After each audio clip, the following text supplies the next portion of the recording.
Sir big boss ಇಂದ ಹೊರಗೆ ಬಂದ ಮೇಲೆ ಆ, ಅಂದ್ರೆ ಈಗ ನೆಕ್ಸ್ಟ್ ಜರ್ನಿ ಏನು ಅಂತ. ಮೇಡಮ್ ಅದೇ ಮೂವೀಸು ಬಗ್ಗೆ ನೆಕ್ಸ್ಟ್ ಕಾನ್ಸಂಟ್ರೇಟ್ ಮಾಡ್ತಾ ಇದ್ದೀನಿ. ಅದು ಬಿಟ್ಟರೆ ಆ್ಯಂಕರಿಂಗ್ ಬಗ್ಗೆ ಮಾತಾಡ್ತಾ ಇದ್ದೀನಿ. ಸೊ ನೆಕ್ಸ್ಟ್ ಹೆಂಗೆ ಬಂದರೂ ಅಲ್ಲಿ take it in a flow madam. Okay, ಏನಾದರೂ 2026 ಅಲ್ಲಿ ಸಿನಿಮಾಗಳಲ್ಲಿ ಏನಾದ್ರು ತೆರೆ ಮೇಲೆ ಮತ್ತೆ ಅದೇ ಮೇಡಮ್ 2 ಮೂವಿ ಬಗ್ಗೆ ಮಾತುಕತೆ ಇದೆ. ಅದು ಓಕೆ ಆಗಿದ ತಕ್ಷಣ ಅನೌನ್ಸ್ಮೆಂಟ್ ನಾನೇ ಮಾಡಿಸ್ತೀನಿ. ಓಕೆ ಸರ್, ಈಗ ಬಿಗ್ ಬಾಸ್ ಸೀಸನ್ 12 ಅಲ್ಲಿ ಆ, ಚೈತ್ರ ಮತ್ತೆ ನಿಮ್ದು ಒಂದು ವಾರ ಆಗುತ್ತೆ. ಸೊ ಚೈತ್ರ ಅವರು ಏನೋ ಫ್ಯಾಮಿಲಿ ಬಗ್ಗೆ ಮಾತನಾಡಿದ್ರು ಅಂತ ತುಂಬಾ ಮಾತಾಡ್ತಾರೆ. ಸೊ ಆ ಬಗ್ಗೆ ಹೇಳೋದಾದ್ರೆ ಸರ್. ಮೇಡಮ್ ಬೇರೆಯವ್ರ ಫ್ಯಾಮಿಲಿ ಬಗ್ಗೆ ಮಾತಾಡೋಷ್ಟು ಕೆಟ್ಟ ಮನುಷ್ಯ ನಾನಲ್ಲ. ಫಸ್ಟು ಚೈತ್ರ ಮಾತಾಡಿದ್ದಕ್ಕೆ ನನ್ನ ಪರ ನಾನು ಹೇಳ್ಕೊಂಡೆ, ಬಟ್ ಅದು ಅವ್ರಿಗೆ ಅಂತ ತಗೊಂಡ್ರು.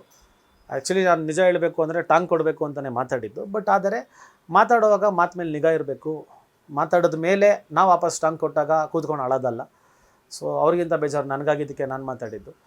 ಸೊ ಆ ಥರ ಮಾತಾಡೋದು ಚೆನ್ನಾಗಿ ಕಾಣಿಸಲ್ಲ. ಅವರು ಮೆಚೋರ್ಡು, ವಯಸ್ಸಾಗಿದೆ, ಆಮೇಲೆ ಎಲ್ಲ ಸ್ಟೇಜ್ ಮೇಲೆ ನಿಂತ್ಕೊಂಡು ಮಾತಾಡೋವಂಥ ವ್ಯಕ್ತಿ.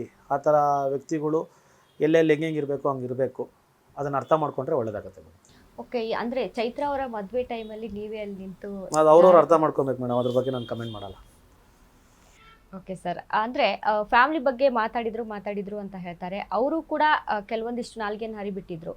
ಸೊ ಅಂದ್ರೆ ಆ ಕಡೆಯಿಂದ ಬಂದ್ರೆ ಓಕೆ, ಈ ಕಡೆಯಿಂದ ಬಂದ್ರೆ ಇಲ್ಲ ಅಂತನಾ? ಫಸ್ಟ್ ಅವ್ರು ಮಾತಾಡಿದ್ದಕ್ಕೆ ನಾನು ಮಾತಾಡಿದ್ದು. ಆಮೇಲೆ ಅದನ್ನು ನಾನು ಎಷ್ಟು ಡೀಸೆಂಟಾಗಿ ಹೇಳಬೇಕು ಅಷ್ಟು ಡೀಸೆಂಟಾಗಿ ಹೇಳಿದೆ. ಬೇರೆ ಥರ ಹೇಳೋಕ್ಕೆ ನನಗೂ ಬರುತ್ತೆ. ಬಟ್ ಆದರೆ ಅದು ಯಾಕೆ ಆ ಥರ ಆಗ್ತಾರೆ ಆ ವ್ಯಕ್ತಿ ಅನ್ನೋದೇ ಗೊತ್ತಿಲ್ಲ. ಬಟ್ ಲೆಫ್ಟ್ ದೆಮ್ ಅಷ್ಟೇ. ವಾರ್ ವಿಚಾರಕ್ಕೆ ಅಶ್ವಿನಿ ಜೊತೆ ಬಂದ್ರೆ